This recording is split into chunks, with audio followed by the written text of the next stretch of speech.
ఈ నెల 14 నుంచి కొత్త రేషన్ కార్డుల పంపిణీకి ఏర్పాట్లు చేస్తోంది ప్రభుత్వం. సూర్యాపేట జిల్లా తిరుమలగిరిలో సీఎం రేవంత్ రెడ్డి కొత్త రేషన్ కార్డుల పంపిణీ ప్రారంభిస్తారు. గత 10 ఏళ్లలో బీఆర్ఎస్ ప్రభుత్వం కొత్త రేషన్ కార్డులు ఇవ్వలేదు. దీంతో కాంగ్రెస్ అధికారంలోకి వచ్చాక పెద్ద సంఖ్యలో కొత్త రేషన్ కార్డుల కోసం దరఖాస్తులు తీసుకున్నారు జనం.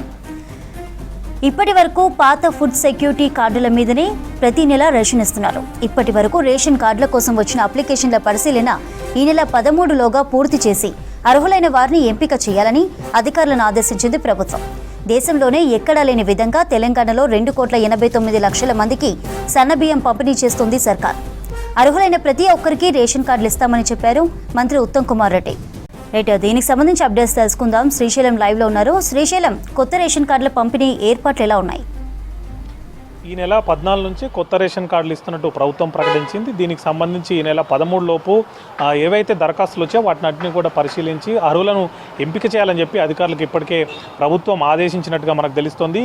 నిన్న నల్గొండ జిల్లాలో జరిగినటువంటి ఒక సమావేశంలో పౌర సరఫరాల శాఖ మంత్రి ఉత్తమ్ కుమార్ రెడ్డి ఈ నెల 14 నుంచి కొత్త రేషన్ కార్డులు పంపిణీ చేయనున్నట్టు ఆయన ప్రకటించారు. ఈ నేపథ్యంలోనే ఇలా 13 వరకు మిగిలిన దరఖాస్తులన్నింటి కూడా పరిశీలన చేసి వాటిని పూర్తి చేసే ఆలోచనలో పౌర సరఫరాల శాఖ ఉంది. అయితే ఇప్పటివరకు కూడా దాదాపు మనం చూస్తే కొత్తగా అంటే 2025 సంవత్సరం నుంచే ప్రభుత్వం కొత్త రేషన్ కార్డులు అందిస్తుంది. ఈ 6 నెలల కాలంలో దాదాపు 41 లక్షల మందికి లబ్ధిదారులుగా చేరే అవకాశాన్ని ప్రభుత్వం కల్పించింది.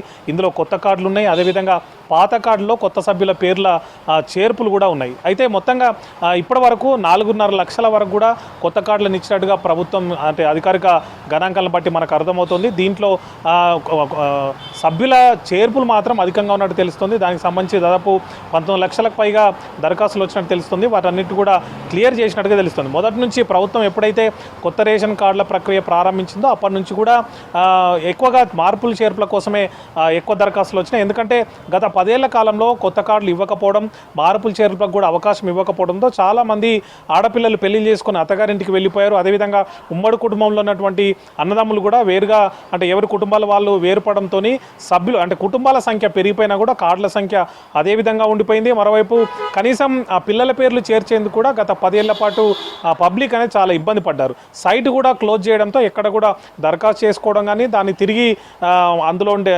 మార్పులు చేర్పులకు అవకాశం కూడా లేకపోవడంతో చాలా ఇబ్బందులు తలెత్తాయి. అయితే కొత్త ప్రభుత్వం వచ్చిన తర్వాత పూర్తిగా కొత్త కార్డులతో పాటు మార్పుల చేర్పులకు కూడా అవకాశం కల్పించడంతో పెద్ద ఎత్తున దరఖాస్తులు వచ్చాయి. లక్షల సంఖ్యలో వచ్చినటువంటి దరఖాస్తులను ఎక్కువగా మార్పుల చేర్పులకు సంబంధించిన దరఖాస్తులు ఎక్కువ వచ్చాయి. వాటన్నిటిని కూడా క్లియర్ చేస్తూ వచ్చింది. ఎప్పటికప్పుడు కొత్త కార్డులకు సంబంధించి క్షేత్రస్థాయిలో పరిశీలన చేయాల్సి ఉండటంతో అవి కాస్త ఆలస్యమైనట్టుగా అధికారిక వర్గాల ద్వారా మనకు తెలుస్తోంది. అయినప్పటికీ కూడా ఇప్పటి వరకు దాదాపు 4.5 లక్షలకు సంబంధించినటువంటి దరఖాస్తులను క్లియర్ చేసినట్టుగా మనకు తెలుస్తోంది. ఇంకా పెండింగ్లో ఉన్న దరఖాస్తులను కూడా క్లియర్ చేసే పనిలో ప్రభుత్వ అధికారులు ఉన్నారు. అయితే గత ప్రభుత్వం కార్డులు ఇవ్వకపోవడంతో ఈసారి కొత్త ప్రభుత్వం వచ్చినట్టు నుంచి సన్నబియ్యం కూడా పంపిణీ చేస్తుండటంతో ఒక్కసారిగా రేషన్ కార్డులకు డిమాండ్ పెరిగిపోయింది. మరోవైపు ప్రభుత్వం ఇచ్చేటువంటి ఏ స్కీము కూడా రేషన్ కార్డును ఒక ప్రామాణికంగా తీసుకోవడంతో రేషన్ కార్డుకు దరఖాస్తులు కానీ లేకపోతే రేషన్ కార్డు డిమాండ్ అనేది భారీగా పెరిగింది. ఈ నేపథ్యంలోనే రాష్ట్ర ప్రజలందరూ కూడా రేషన్ కార్డుల కోసం మీ సేవల చుట్టూ తిరిగి దాదాపు అప్లికేషన్లు పెట్టుకున్నారు. ఆ అప్లికేషన్లు క్లియర్ చేస్తూ వస్తుంది. ఒకవైపు కొత్త అప్లికేషన్లను పరిశీలన చేస్తున్నాం, మరోవైపు మార్పు చేర్లకు సంబంధించి కొత్త సభ్యుల పేర్పులకు సంబంధించినటువంటి అప్లికేషన్లు కూడా క్లియర్ చేస్తూ వచ్చింది. ఈ నెల 13 లోపు ఏవైతే పెండింగ్లో ఉన్నటువంటి దరఖాస్తులు వారన్నీ కూడా క్లియర్ చేసేటువంటి పని చేపట్టింది.